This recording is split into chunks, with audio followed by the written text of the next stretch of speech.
O acesso à justiça para idosos em situação de vulnerabilidade socioeconômica no Brasil é um direito fundamental assegurado por lei, mas enfrenta muitos desafios na realidade atual.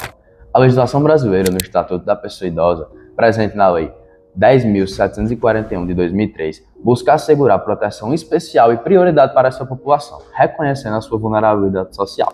Com isso, diante de tal problemática, o meu grupo, composto por Luiz Fernando, Cília Duarte, Maria Eduarda Neves, Fernanda Ferreira, João Vitor e Eric Vinícius, irá tratar e entrevistar de perto profissionais e idosos que vivem nessas condições, para compreender as dificuldades enfrentadas por elas no dia a dia e como os direitos dessas pessoas estão sendo garantidos na prática, ou não. O senhor já sentiu que algum direito seu foi desrespeitado em virtude da sua idade ou condição financeira? Eu sinto muita dificuldade, a população, velho, idoso, não tem nada de oportunidade, é umas coisas difíceis.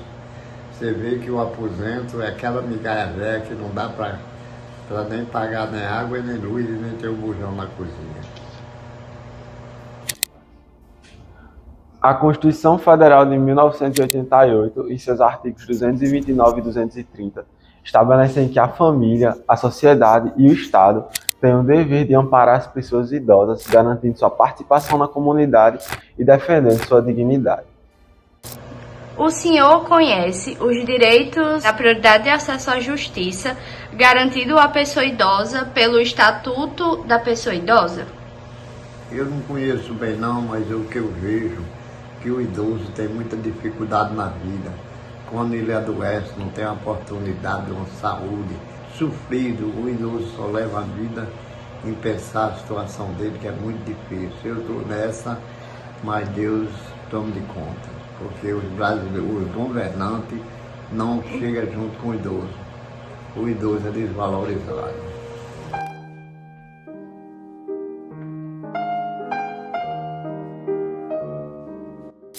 Dando continuidade ao nosso projeto, certo?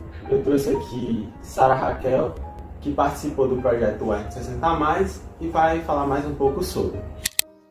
Oi, meu nome é Sara, eu sou estudante de Ciências Sociais, estou no último período da UERN, e eu participei do projeto UERN60+. Ele é desenvolvido justamente para trazer, essa pessoa idosa até a universidade e mostrar o que a universidade ela tem de oferecer, Quais são os cursos, quais são as atividades de extensões que são desenvolvidas dentro da universidade para a comunidade. Durante o programa, eu pude ouvir alguns relatos, daquelas pessoas que estavam ali participando, e muitos deles falavam a questão do preconceito com a idade, da não valorização. E muitos deles informavam que eles só se sentiam pertencentes à comunidade quando eles estavam lá no centro do idoso, com vários outros idosos, informando sobre a dificuldade do que é ser uma pessoa idosa no Brasil, A gente sabe que tem o Estatuto da Pessoa Idosa, mas muitas das vezes na prática é diferente.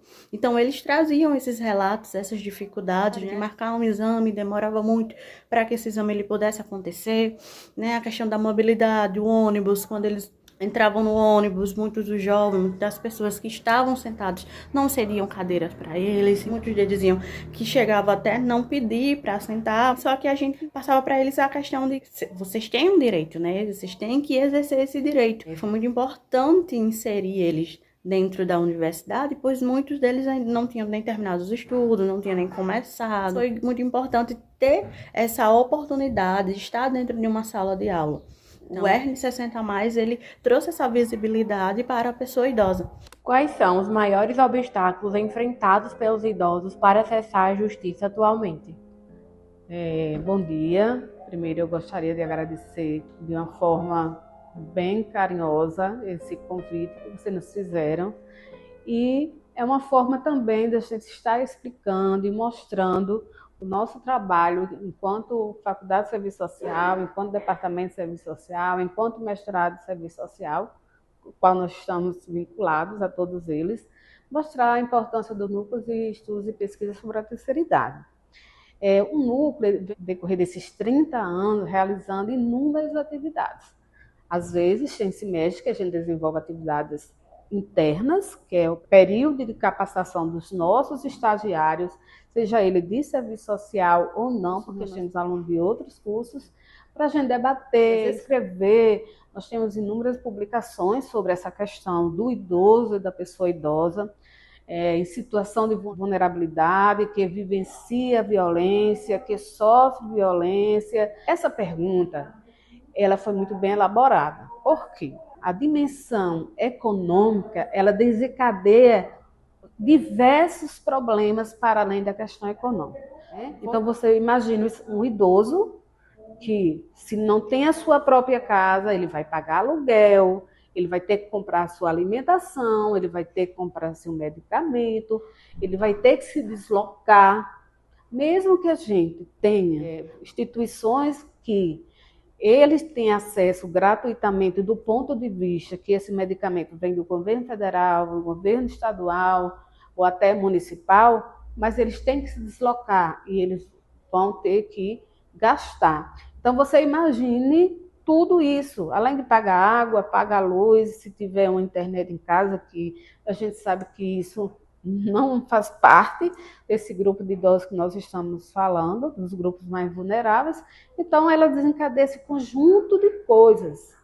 Para além disso, nós temos também a questão do acesso à informação.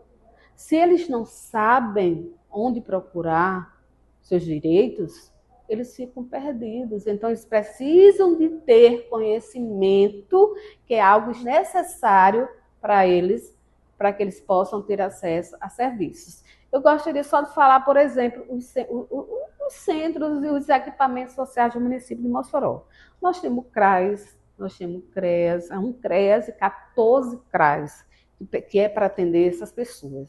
Lá nós vamos ter um momento de lazer, um momento de debate, um momento de orientação, é uma equipe multidisciplinar.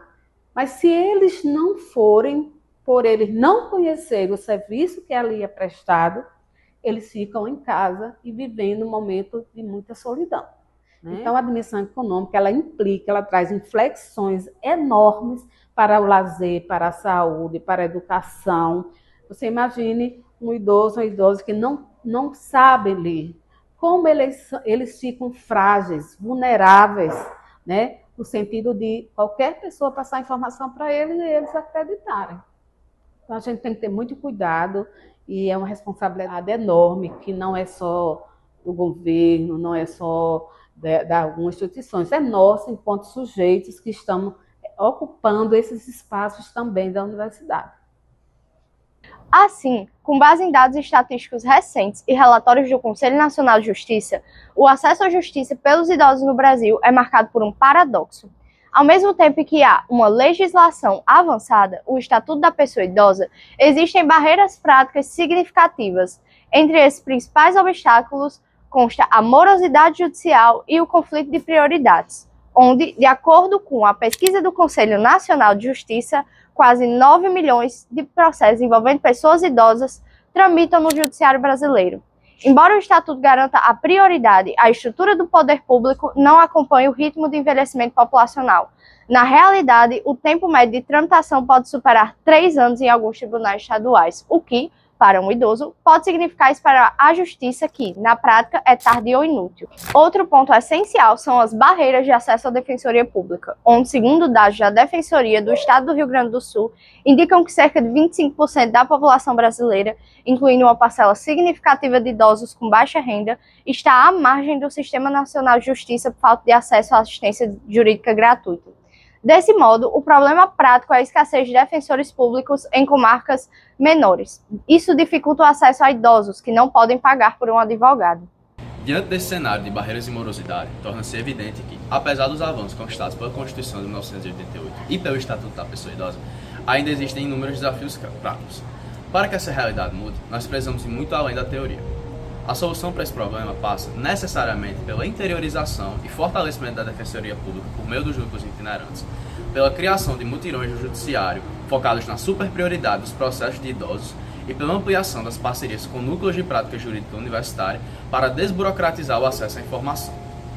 Assegurar o acesso à justiça aos idosos vulneráveis não significa apenas garantir direitos previstos em lei, significa promover dignidade, cidadania e qualidade de vida, tornando efetivos na prática os princípios constitucionais de igualdade e da proteção humana.